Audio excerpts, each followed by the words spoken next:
Eu queria lembrar a vocês aqui a frase que eu já citei várias vezes, do Hugo von Hofmannsthal, o poeta austríaco, que diz que nada está na política de um país que primeiro não esteja na sua literatura. É evidente que a literatura aqui tem que ser entendida em sentido amplo, né, abarcando todas as produções escritas da alta cultura. É ali que você vai ver, vamos dizer, a raiz de todos os movimentos, de todas as correntes históricas que acabam, vamos dizer, se materializando e ocupando um espaço público e determinando o curso dos acontecimentos. Como, em geral, os analistas políticos, e sobretudo os políticos profissionais, líderes empresariais, etc., etc., não têm cultura suficiente para acompanhar isso, então eles não conseguem perceber qual é a linha causal por onde as coisas vêm. A gente pode antecipar, através da investigação da alta cultura, você pode antecipar com 70, 80 anos de antecedência o que vai acontecer na política e na sociedade em geral. Então, quer dizer, a força decisória dos debates entre filósofos é uma coisa que, para o cidadão comum, para o homem sem cultura, é uma coisa inimaginável. Mas que, na verdade, é uma coisa muito simples. Ninguém pode fazer aquilo que ele não consegue pensar. E ninguém consegue pensar aquilo que ele não tem instrumentos linguísticos, lógicos e técnicos para pensar. Quem forja esses instrumentos são exatamente os filósofos, né? E também os escritores, quer dizer, criam os instrumentos linguísticos e instrumentos cognitivos que abrem possibilidades. Essas possibilidades podem ser, às vezes, coisas muito promissoras, mas também podem ser possibilidades abissais. Várias dessas possibilidades abissais foram abertas por esses filósofos que nós viemos estudando nos últimos dias, né, com base no texto do Dardo Scavino, que é, eu acho, um primor de apresentação disso. Quer dizer, embora ele goste de tudo isso, né, e não perceba o caráter catastrófico da coisa, ele apresenta a sequência de desenvolvimento de certas correntes filosóficas de maneira muito bem organizada. Por exemplo, quando nós vemos esse dia discutindo com alguns amigos meus essa questão, vamos dizer, da educação no Brasil e no mundo, onde se tornou praticamente impossível ensinar crianças a ler. E nós podemos rastrear a origem disto, a origem deste fenômeno, não só nas teorias e métodos educacionais que foram postos em circulação desde uns 50 anos, mais ou menos, mas nas suas raízes mais remotas no pensamento filosófico, sem o qual esses métodos jamais teriam podido emergir. Quer dizer, métodos e práticas educacionais não surgem do nada. Quer dizer, você tem que ter um anteparo cultural, você tem que ter um terreno culturalmente preparado para isso. Então você rastreia as discussões entre filósofos e você vai ver qual é a desgraça daqui a 50 anos, 100 anos. Aí, por exemplo, se você medir as consequências políticos sociais, jurídicas, educacionais, do kantismo, é um negócio em que não acaba mais. Kant lançou uma semente, aquilo foi criando porcaria, e não acaba mais. Por quê? Kant cria uma moldura cognitiva da qual as pessoas não conseguem sair. Quer dizer, Ortega y Gasset ele falava da jaula kantiana, ele foi prisioneiro da jaula kantiana durante muitas décadas, né? Esta jaula é como se fosse, vamos dizer, uma pegadinha mental. Né? Sempre que eu leio Kant, eu me lembro da parte da Divina Comédia, em que o Dante ouve o diabo fazendo umas explicações e o diabo diz para ele: forse tu não pensava que eu lógico fosse. Quer dizer, você não sabia que eu também era um lógico, um praticante, um conhecedor da ciência da lógica. Né? O diabo é um conhecedor da ciência da lógica muito melhor do que nós. Tá certo? Então ele é capaz de fazer certas pegadinhas das quais você não consegue sair verbalmente. Ainda que, digamos, existencialmente, até intuitivamente, você sabe que aquilo está errado, que ele é falso, você não sabe como sair. Né? E, evidentemente, todos os obstáculos criados pelo kantismo ao conhecimento da realidade objetiva, eles se impuseram de tal modo que ainda não pararam de desencadear consequências filosóficas. Algumas dessas foram as que nós viemos estudando. Derrida, Wittgenstein, Richard Roth e outros. Do ponto de vista das consequências que isso teve para a educação, nós podemos destacar, sobretudo, a ideia do Wittgenstein, que se impregnou pelo mundo inteiro daquilo que ele chama jogos de linguagem. Ele diz o seguinte, que, em geral, as filosofias da linguagem e a lógica, sobretudo a lógica de Frege, está baseada numa concepção na qual o referente da linguagem é algo do mundo exterior, um objeto do mundo exterior.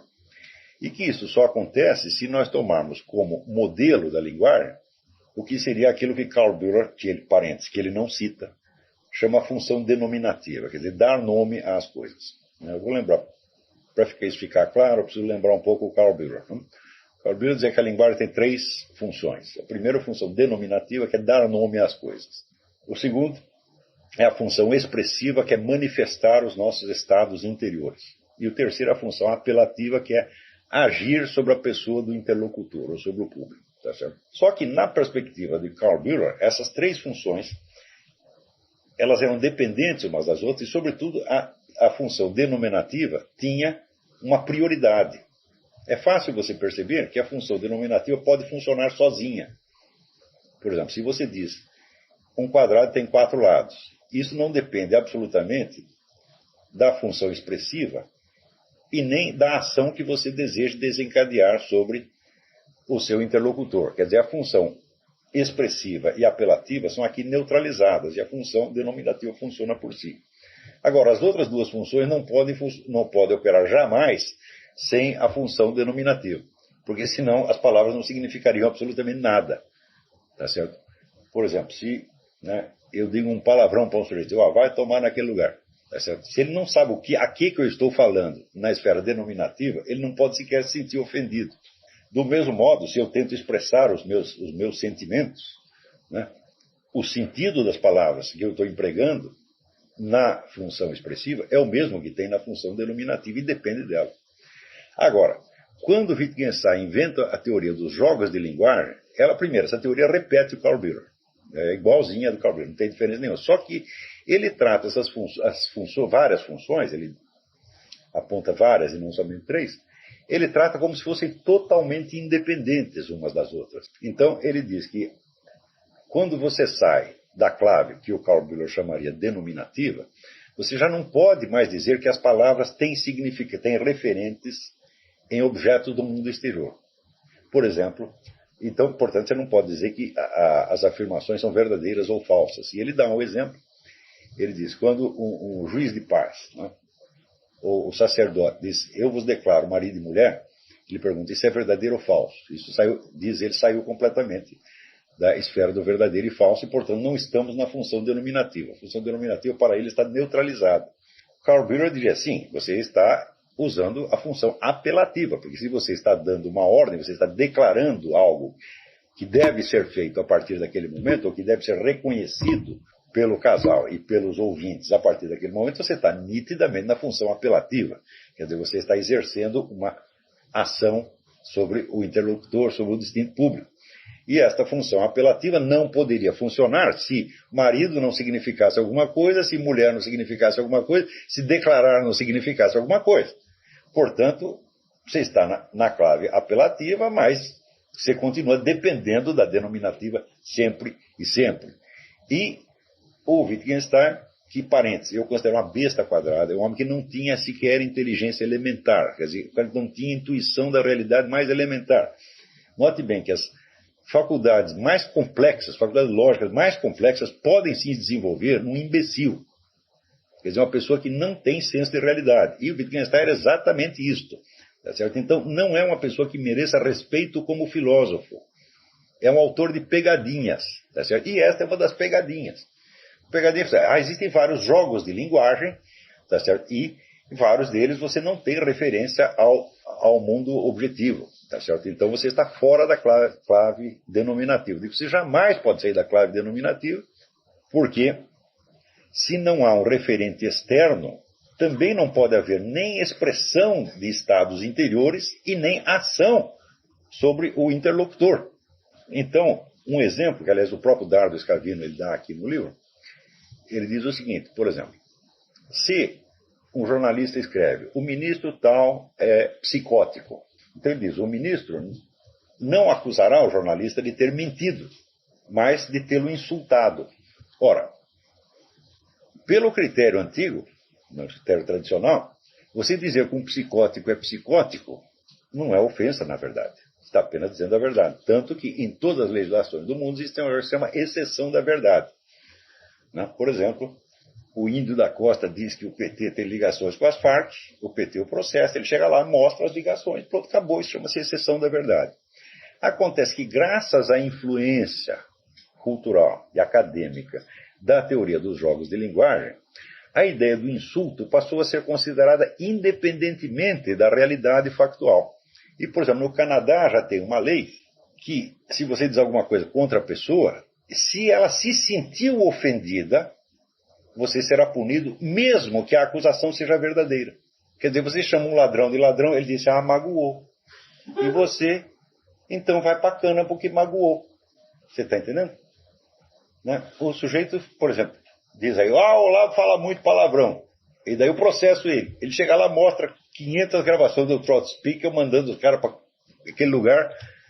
Digo, não interessa, magoou. Então é assim, entendeu? Quer dizer, isso aí sai da onde? Sai da teoria dos jogos de linguagem.